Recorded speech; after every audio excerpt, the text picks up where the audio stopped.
네, 마감을 향해 달려가 보도록 하죠. 마감 카운트다운 시간이고요. 마감 임박해 올수록 꼭 짚고 와야 될 이슈들 세 가지 꼽아서 정리해 드리도록 하겠습니다. KB증권 프라임센터 김곤진 부장과 오늘의 시간을 함께 하시죠. 어서 오시죠, 부장님. 네, 안녕하십니까? 오늘도 잘 부탁드리겠습니다. 제가 더 많이 잘 부탁드리겠습니다. 아유, 제가 더 많이. 제가 더. 예, 네. 바로 시작을 해보겠습니다. 많은 분들이 궁금해하실 이슈를 뽑아봤습니다. 저도 그냥 잘 간다, 좋다라는 말만 하고 싶습니다. 워낙 많은 분들이 7만 원권 이탈할 때마다 사 모으셨어요. 그러나 장밋빛 전망만 나오고 있는 게 아니기에 오늘 냉철하게 분석을 좀 해보고자 합니다. 왜 맨날 7만 전자일까요? 6만 전자까지 내려갔다가 8만 원도 이제는 너무 멀어 보입니다. 자, 그런데 반도체에 대한 업황에 대한 우려가 전 세계적으로 퍼져서 우리 삼성전자뿐만이 아니라 모든 관련주가 약하냐? 그건 또 아닙니다. 지금 미국 반도체 주가 대비 거꾸로 가는 삼성전자라고 저희가 제목을 뽑아봤는데요. 엔비디아의 주가 변동폭 보시죠. 그리고 삼성전자만 지금 마이너스 0.7%입니다. 자, 오늘 새벽에 나온 뉴스를 보면요. 마이크론의 실적이 좋았습니다. 그리고 신정부는 삼성전자에 대한 지원을 아끼지 않겠다라는 내용을 전하고 있고요. 그런데도 오늘 움직이질 않고 있습니다. 그야말로 요지부동입니다. 자, 왜 이렇게 답답할까요? 비메모리가 대세입니다. 그런데 모두들 아시겠지만 삼성전자는 메모리 속에서의 탑, 그리고 비메모리 쪽에서 무언가를 해보겠다고 하는데 아직까지 성과가 나오질 않고 있습니다. 거기다가 모바일, AP, 다 따라잡히는 추세고요. 그리고 최근에 갤럭시에 대한 이 GOS 문제가 있었죠. 이 점이 비메모리 AP를 낸 문제를 꼬집는 이슈일 수도 있기 때문에 이에 대한 우려는 커지고 있는 듯합니다. 그렇기 때문에 이렇게 답답하지 않을까 싶은데 그럼 어디서 기회를 찾아봐야 될까요? 대만 TSMC가 1위, 파운드 주력에서 단연 1위입니다. 차이가 좀 삼성전자가 있는데 여기에서 좀 경쟁 구도, 그 차이를 삼성전자가 좁히거나 아니면 우크라이나 이슈가 완전히 해결돼서 그 거시경제에 대한 기대감이 살아나거나 실적에 대한 모멘텀, 신사업에 대한 뭔가 확실한 결과물이 나올 때 반응을 할 거다라는 이야기가 합니다. 업황 개선된다라는 신호, 그럼 호재가 나오면 움직일 수 있을까요? 삼성전자에 대해서는 계속 고민은 필요한 시점인 것 같습니다. 부장님, 주변에도 삼성전자 7만 원 이탈할 때 그런 질문 많이 받지 않으셨어요? 지금 사야 되나? 네. 가장 많이 듣는 그죠, 이런 그죠. 어떻게 보면 질문이 아닌가라는 생각을 합니다. 그래서 이거 나도 많이 고민이 된다라는 생각을 해봅니다. 그런데 네. 왜 이렇게 못 갈까라고 하는 것은 우리 앵커님이 많이 지적을 해주셨습니다.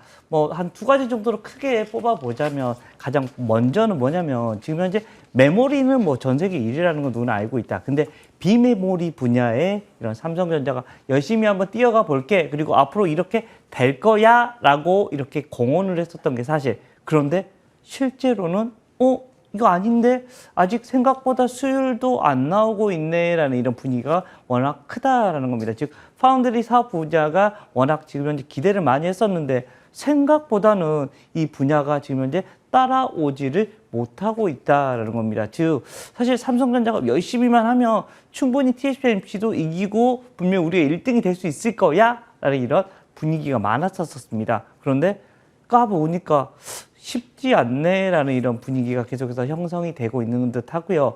자, 두 번째로는 휴대폰입니다. 휴대폰이 생각보다 안 팔리네? GOS의 이런 논란이든 여러 가지 논란인 것 때문에 원래 목표보다 훨씬 많이 낮추고 있다라는 겁니다. 지금 거기에 대한 이런 이슈가 두 가지가 지금 현재 물려가고 있는 모습이다라는 겁니다. 숫자가 생각보다 이거 안 나오는 거 아니야? 라는 이런 고민을 하게 되는 것 같고요. 여기에 대해서 지금 현재 계속해서 물려 있는 모습. 그리고 수급도 지금 현재 어떻게 개인들이 다 받아주고 있습니다. 외국인과 기관은 계속 매도고 우리 개인들은 사 이 분위기가 계속해서 나오고 있고요. 이래서 반등의 조건이 첫 번째는 뭐냐면 외국인들이 좀 우리나라를 전체적인 우리나라의 지금 현재 어떻게 보면 매도의 지금 사이즈입니다. 계속해서 외국인들은 계속해서 매도만 나오고 있다라고 생각해야 되는데 거기에 1순위가 결국은 삼성전자일 거다라는 겁니다. 이 분위기 자체가 좀 바뀌어야 되고 이러한 것 때문에 삼성전자의 분위기가 위로 올라와 줘야 된다라는 이런 판단을 하셔야 될 것 같고요. 먼저 수급이고 두 번째는 뭐냐면 결국은 지금도 분기 배당부터 시작해서 여러 가지 주주 환원 정책을 사용을 하고 있습니다. 그런데 이거보다 조금 더 해야 되는 거 아니야? 시장에서 확 뭔가 이끌릴 만한 어떤 이벤트를 만들어 줘야지만 삼성전자가 한 단계 더 레벨업이 돼야 될 것 같습니다. 실제 그동안에 사실은 주식이라는 것은 성장할 때는 그래 계속해서 투자해 줄게 라고 하면서 배당이나 유봉이나 별로 없이 계속해서 성장을 하게 만듭니다. 그런데 삼성전자 같은 경우는 워낙 유보금도 많이 쌓여 있고 앞으로 물론 성장도 더 할 수 있겠지만 주주 환원의 이런 이슈들이 훨씬 더 좀 더 많이 지금 현재 필요한 상황이 아닌가. 지금 현재 두 가지 정도의 이런 이슈가 나오고요. 그렇기 때문에 오히려 삼성전자보다는 지금 현재는 오히려 SK 하이닉스가 밸류에이션 단도 훨씬 더 싸고 어떻게 보면 대체제로서의 이런 역할을 아마 할 수 있지 않을까라는 생각을 할 수 있습니다. 그러면은 지금 상황에서의 제가 느끼는 그 뭔가 전달되는 에너지를 보면 아직 삼성전자 아직 아니야라는 뉘앙스로 말씀해 주신 것 같은데 그러면 지금 하락 원인 2개, 반등 조건 2개를 꼽아 주셨거든요. 네네. 그러면 파운드리에서 뭔가 움직임이 확 나왔을 때, 네네. 실적이 찍혔을 때, 외국인 매수세가 들어왔을 때, 환원책이 나왔을 때 4가지 중에 어떤 신호가 나오면 부장님은 매수, 콜 외치시겠습니까? 가장 먼저는 우선 파운드리입니다. 파운드리의 가장 큰 일은 저는 이 시험을 보고 있고요. 이쪽이 TSMC랑 이제는 격차가 좁아지고 있어. 오히려 이기고 있어. 이런 식의 얘기가 나오거나 이런 수율이 좋아지고 있어라는 이런 수익성이 좋아지고 있어? 수율이 좋아지고 있어라 이런 얘기가 나오면 삼성전자 다시 고를 할 겁니다. 물론 이런 얘기가 슬쩍슬쩍 나오면 이미 외국인들도 사고 있을 거고요. 이미 주가는 반등이 나오고 있을 것이다라는 이런 판단하시면 됩니다. 옆으로 지금 기고 있는 상황입니다. 여기서 물론 더 빠지지는 않을 것 같습니다. 근데 언제 올라가 하는데 이 라인을 그리십시오. 윗 라인을 한 72,000원 정도에 어떻게 보면 삼성전자가 갑자기 가 있다 하면 야 늦지 않아야 돼 하면서 빨리 엔터를 눌러주시면 되지 않을까라는 생각을 할 수 있을 것 같습니다. 알겠습니다. 그러면 조금 더 빨리 반도체 대형주에서 수익을 내고 싶다 그러면 지금 당장 매수 버튼 SK 하이닉스에 저의 생각은 그렇다. 네. 알겠습니다. 그리고 조금 더 기다렸다가 삼성전자 클릭. 네. 알겠습니다. 파운드리 쪽의 모멘텀을 주목해 보자라는 이야기를 해주셨습니다. 첫 번째 고민 많으실 삼성전자 이야기 해봤고요. 두 번째 이슈로 넘어가도록 하겠습니다. 마켓컬리 이야기 해보죠. 말도 많고 탈도 많았던 마켓컬리. 코스피 입성이 가시화되고 있습니다. 월요일 날 예비심사 청구서를 냈다라고 하는데요. 많이들 아시죠? 마켓컬리 이커머스 기업이고요. 샛별 배송으로 경쟁력을 키웠습니다. 가입자는 지난해 말 기준 1,000만 명 돌파. 저도 포함이 되고요. 네. 그리고 작년 거래액은 2조. 그리고 올해에도 수직 상승 3조 원까지 목표를 하고 있는 그 기업입니다. 그런데 제가 말씀드렸죠. 우여곡절이 많았다라고. 계속해서 지난해부터 이야기가 많았고 1월에 예비 청구한다라는 이야기가 있었는데 그런데 상장이 조금씩 계속 미뤄지면서 28일에나 예비심사 청구를 했고요. 영업일 기준으로 45영업일, 4개월 정도 걸리니까 빠르면 7월 그리고 이 3분기 정도에 상장을 한다면 할 것으로 예상이 되고 있습니다. 지금은 첫 발을 디딘 거죠. 자, 그런데 일단은 상장이 되기만 한다면 규모도 커질 것이고 그리고 잭팟이라는 이야기를 할 수 있을 것 같습니다. 이 시가총액이 4조 후반에서 6조 정도 그리고 김슬아 대표의 지분 가치는 3천억까지 3천억이면 어느 정도일까요? 정말 이만큼이나 오르게 됩니다. 그런데 고민은 여기서부터 시작이 됩니다. 상장을 할 수 있을까요? 여기서부터 시작이 되는데요. 사실 이 마켓컬리는 적자 기업입니다. 적자 기업이 코스피 시장에 입성한다고 그게 가능해? 네. 쿠팡 이후에 그 특례 제도가 국내 거래소에서도 만들어져서 이 성장성이 담보된다면 성장성에 기대를 할 수 있다면 그 통로를 거래소 쪽에서 열어주고 있는데요. 만년 적자입니다. 실적을 보시죠. 계속해서 지금 마이너스 1,000억이고 계속 그 규모는 늘어나고 있습니다. 김슬아 대표가 2020년 인터뷰를 통해서 22년 정도면 흑자 전환 자신 있다라고 말했지만 올해에도 아마 손실 구간일 것으로 숫자는 찍히고 있습니다. 쿠팡과 좀 기업 가치를 비교해 볼게요. 상장을 할 때는 이 비교가 가장 중요하니까요. 근데 이 비교를 해보면 사실 쿠팡과 같은 경우는 적자 폭이 계속 미국 시장에서 커지고 있어서 투자자들의 외면을 받는 상태라서 마켓컬리가 비교를 했을 때 좋은 가치를 인정받을 수 있을까? 이건 물음표인 것 같습니다. 여기에다가 넘어야 될 산은 계속해서 좀 많은 상황인데요. 김슬아 대표의 지분율이 6%, 5% 후반 이 정도 될 것으로 보입니다. 근데 거래소 측은 경영권이 좀 안정화되려면 20% 정도의 지분율을 확보해야 된다고 하는데 지금은 뭐 어느 정도 모으긴 했죠. 20% 정도. 그런데 이 재무적 투자자들은 떠날 수가 있는 그 보호해수가 걸린 물량이기 때문에 뭐 리스크는 안고 있다라고 봐야 될 것 같습니다. 그리고 공모주 시장 전체적으로 좀 침체가 됐죠. LG 에너지솔루션 이후에 현대 엔지니어링 또한 상장을 철회했으니까요. 적자 개선에 대한 뚜렷한 신호가 나올까요? 그리고 여러 가지 문제를 잘 넘어설 수 있을까요? 자, 그 과정에서 우리가 지금 주목하고자 하는 것은 시장에서 언급이 되고 있는 마켓컬리 관련주입니다. 정말 넓습니다. 초기 투자자부터 관련된 신선 배송 업체, 뭐 포장재까지 골고루 그 영역은 넓습니다. 어디에 포커스를 맞추고 이에 따른 모멘텀을 기대를 해봐야 될까요? 일단 컬리가 상장을 하게 된다면 1호로요. 그리고 대기하고 있는 기업들 많습니다. 유통주의 새로운 활력까지 얻게 될지 이에 대한 모멘텀까지 쭉 저희가 둘러보도록 하죠. 일단 시장에 관련주가 많습니다. 네, 제 많이 있습니다. 맞아요. 제가 몇 달 전이죠. 지난해에도 관련주를 추천을 한번 해주셨던 걸로 기억이 되는데 네네. 이렇게 가시화되고 있는 구간에서 관련주에 대한 접근도 괜찮은 투자 아이디어일까요? 네. 우선은 좀 어떻게 모멘텀이 있다는 것만으로도 주가의 흐름은 좀 더 긍정적으로 나타날 수는 있습니다. 물론 지금 현재 마켓컬리의 이런 게 아직까지 눈에 확 다가서지는 않습니다. 하지만 우리 장바구니를 지금 현재 클릭 하시는 우리 앵커님 같은 경우도 지금 현재 1,000만 원에 들어와 있잖아요. 예, 그리고 저도 오늘 아침에 너무 바빴던 게 마켓컬리 박스가 세 상자나 와 있어서 오늘 많이 바빴거든요. 많이 힘들었겠네요. 예. 네, 누군가는 힘들었을 것 같다라는 네, 생각을 맞습니다. 해봅니다. 네. 그만큼 마켓컬리를 이용하시는 분들이 상당히 많다라는 겁니다. 그런데 거기 안에 들어가는 이런 관련된 기업들이 상당히 좀 많아라는 이런 판단을 하시면 될 것 같습니다. 그래서 제가 뭐 지금 현재 생각하고 있는 기업들은 직접적으로 이런 연결되어 있는 회사와 좀 간접적으로 연결되어 있는 회사들이 있습니다. 우선은 태경케미칼, 제가 예전에도 좀 이 회사를 좀 좋아해서 좀 많이 얘기를 해드린 적이 있는 것 같습니다. 실제 드라이 아이스 이런 회사라고 맞아요. 이 생각을 종목이에요. 하시면 제가 맞습니다. 기억한 종목. 네, 네. 바로 드라이 아이스라고 이런 생각을 하시면 되는데 회사 자체도 좀 쌉니다. 그런데 이벤트도 있을 수도 있겠네라는 생각. 그리고 택배 물량이 엄청 많잖아요. 네. 거기에 드라이 아이스가 들어가 있는 제품들이 생각보다 많다라는 겁니다. 그런데 우리나라의 넘버원 지금 현재 드라이 아이스 기업이라고 생각하면 바로 여러분들이 태경케미칼을 여러분들이 떠올리시면 된다라는 판단하시면 됩니다. 실제로 여기에 대한 배송이 많아질수록 실제 마켓컬리뿐만 아니라 수없이 많은 이런 배송들이 있잖아요. 거기에 태경케미칼이 들어간다라고 생각을 하시면 될 것 같고요.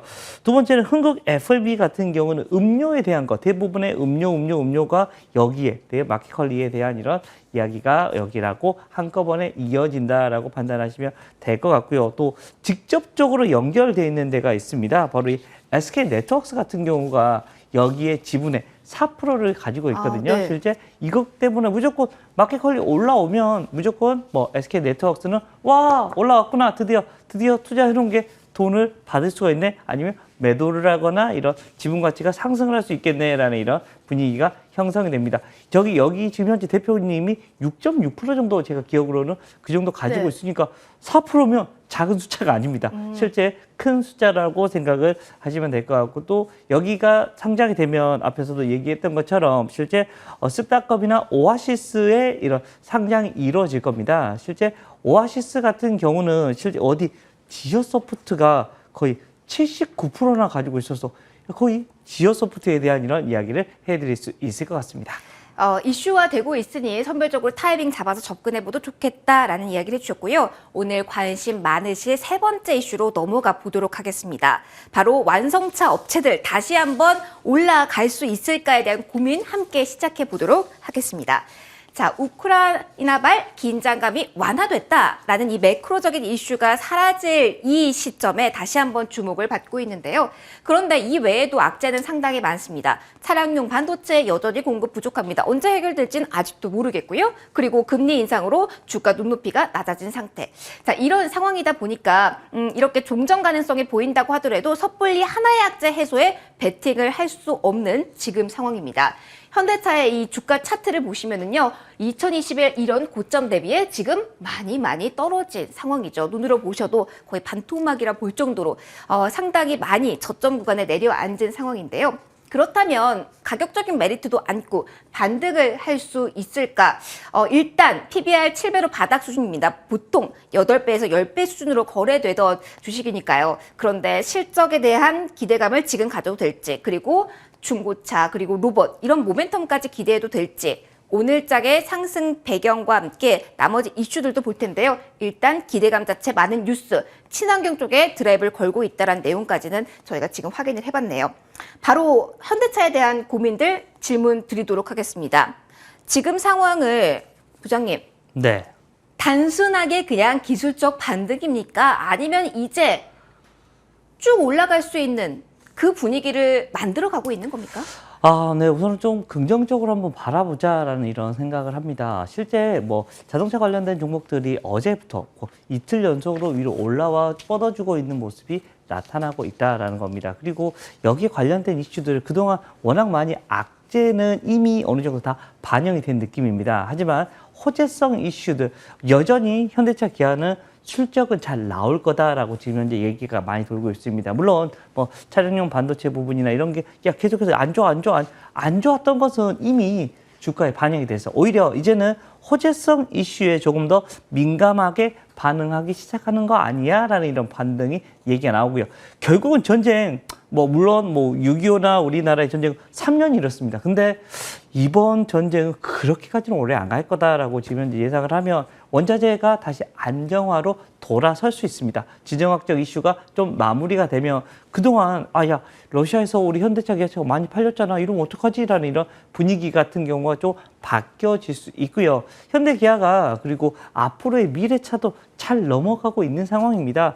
그다음 MS 같은 경우가 5위권에 있다가 4위권으로 올라오고 있는 모습이 나오면서 이렇게 되면 이렇게 주가가 하락해 있어도 되나라고 할 정도로 얘기가 많이 나오고 있고, 실제로 긍정적인 요인이 주가에 아직 반영이 안 돼 있는 상태이기 때문에 여기서부터는 좀 더 긍정적인 생각을 가지고 가보자라는 판단하시면 될 것 같습니다. 그러면 짧게만 질문을 드릴게요. 앞서 저희가 첫 번째 이슈로 살펴본 종목도 바닥권이었기 때문에 네네. 이 종목 역시 비슷한 관점의 질문을 드리겠습니다. 그렇다면 지금 기다림의 시간을 어느 정도 예상하고 신규 진입은 괜찮을까요? 어느 정도 기간이요? 네. 올해 올해 안에는 저는 현대차, 기아차는 괜찮을 거다라는 생각을 상반기? 합니다. 상반기도 가능하다라고 저는 생각을 합니다. 네. 그러면은 5월 전까지? 아니요, 6월 전까지라고 하겠습니다. 알겠습니다. 상반기. 네. 상반기 안에는 모멘텀을 받고 시작의 중심에 설 수도 있다라는 긍정적인 이야기 주셨습니다. 타이밍 노려보시는 것도 좋겠네요. 지금까지 KB증권 프라임센터 김건진 부장과 이 시간 함께 하셨습니다. 부장님 고맙습니다. 네, 감사합니다.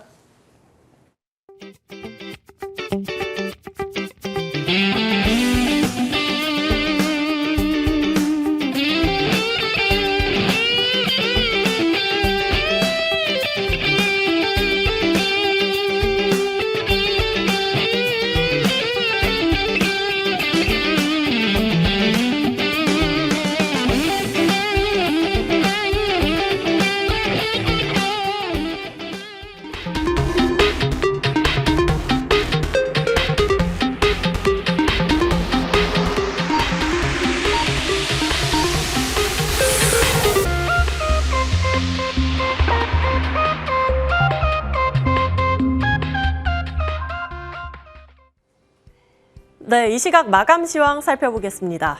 인플레에 대한 우려는 아직 해소되지 않았지만 그래도 지정학적 리스크가 한 차례 완화되면서 오늘 양시장 빨간불 켜고 마무리했습니다. 다만 장 중반 흔들리기도 하면서 그 상승폭이 높지는 않았는데요. 코스피는 0.17% 상승한 2740선에서 마무리했고요. 코스닥은 0.1% 상승한 938선에서 마무리했습니다. 이어서 수급 현황도 한번 살펴보시죠. 네, 오늘 코스피에서는 기관 홀로 매수해주는 모습이었습니다.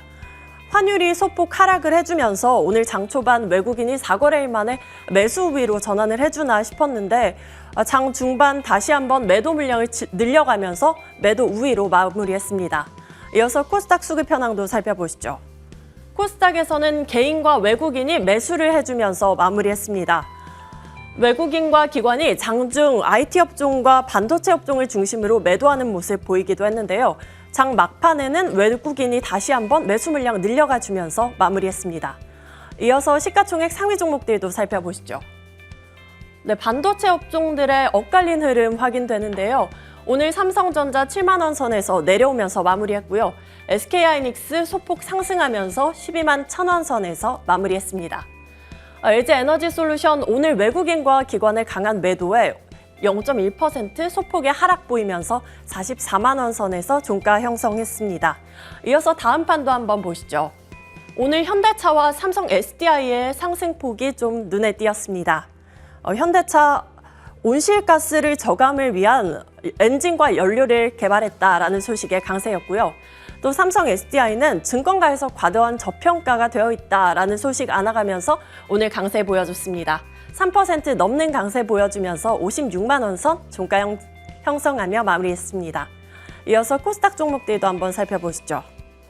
코스닥 종목들 오늘 카카오게임즈를 제외한 나머지 종목들은 빨간불 켜면서 마무리했고요. 어제 강세였던 카카오게임즈는 오늘 소폭 조정을 받으면서 마무리했습니다. 2차전지 관련주들 대체로 강세로 마무리했고요. 세트리온 그룹주들 또 합병에 대한 기대감으로 계속해서 빨간불 켜면서 전반적으로 1%대 강세 안아가면서 마무리했습니다. 이어서 특징주들 한번 살펴보실 텐데요. 오늘 전반적으로는 테마주보다는 개별 종목단 움직임이 두드러졌는데요.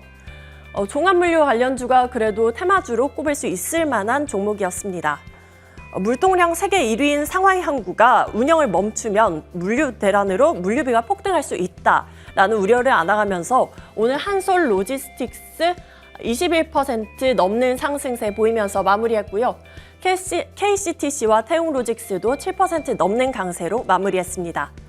이어서 다음 특징주들 한번 살펴보시죠.